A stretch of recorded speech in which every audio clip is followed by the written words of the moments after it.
rumah Tuhan harus lebih megah? Dan bicara rumah Tuhan harus lebih megah, ada 3 hal yang harus sama-sama diperhatikan. Pertama adalah pertumbuhan kuantitas. Ya, ketika dikatakan rumah Tuhan harus lebih megah, kuantitasnya pun harus lebih banyak. Yang kedua adalah pertumbuhan kualitas juga. Ibadah yang sama-sama dirayakan oleh seluruh umat Tuhan. Perubahan karakter. Dan juga yang terakhir harus ada namanya pertumbuhan geografis. Inilah 3 kemegahan yang harus kita lakukan ke depan. Dan Alkitab sudah mencatat itu, boleh next. Bukankah pertumbuhan kuantitas begitu besar? Kalau saudara baca di Alkitab, ada kata-kata setelah mereka semua penuh dengan Roh Kudus. Seperti katakan Ibu Gembala, kita harus semua penuh dengan Roh Kudus. Kata-katanya dikatakan orang percaya datang kepada Tuhan. Maksudnya orang percaya itu orang yang diselamatkan. Lalu setelah orang percaya, ada kata orang memberi diri dibaptis. Lebih meningkat lagi. Bahkan lebih meningkat lagi dikatakan menjadi murid. Bahkan lebih meningkat lagi dikatakan apa? Para imam pun menyerahkan diri dan percaya kepada Tuhan. Betapa pelayanan rumah Tuhan harus lebih megah itu bicara mengenai kuantitas. Dan Alkitab mencatat itu. Dimulai dari 120 murid Yesus. Murid Yesus ada 12. Lebih besar lagi 70. Lebih besar lagi 120. Tetapi bertumbuh dengan 3.000 orang sehabis Pentakosta. Bertumbuh lagi dengan tiap-tiap hari tambahkan. Bahkan 5.000, bahkan puluhan ribu. Inilah yang kita inginkan di sidang Tuhan ini. Pertumbuhan kuantitas.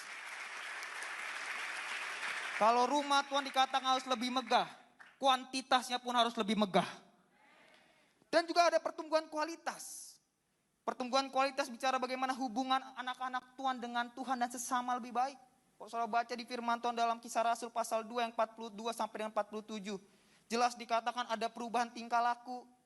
Ada attitude yang terus berubah. Roh hormat sama orang tua yang terus berubah. Ada yang namanya perubahan karakter. Hidup dalam ketekunan. Suka dengan pengajaran para rasul. Anak zaman sekarang seringkali tidak suka dengan pengajaran, dengan firman Tuhan. Nah ini kita mau berdoa. Kiranya dimulai daripada umat-umat Tuhan, anak muda GKI. Suka dengan pengajaran. Suka dengan firman Tuhan. Renungkan firman Tuhan. Mereka tidak cari penghargaan, tapi terus melayani. Tetapi yang ketiga ada pertumbuhan geografis. Kalau kita lihat bagaimana murid-murid pergi memberitakan Injil. Ada yang ke Suria, ada yang ke Turki, ada yang ke Portugal, ada yang ke Rusia, ada yang ke Ukraina dan lain sebagainya. Makanya firman Tuhan di dalam Kisah Rasul 1 ayat 18 mengatakan, tetapi kamu akan menerima kuasa kalau Roh Kudus turun atas kamu. Dan kamu akan menjadi saksiku. Ini bicara tempat. Di Yerusalem, ini bicara tempat. Dan di seluruh Yehuda, ini bicara tempat. Dan Samaria, dan sampai ke ujung bumi. Kalau dulu Paulus memandang ujung bumi adalah Spain, Spanyol. Itulah ujung bumi. Mungkin kita sekarang memandang ujung bumi adalah ujung jari kita. Yaitu apa yang kita pegang saat ini. Apa namanya? Gadget. Itu ujung bumi kita. Karena dengan ujung bumi yaitu gadget kita bisa memberitakan Injil. Dan memang itu dibutuhkan karena kita lihat realitas pelayanan saat ini. Kalau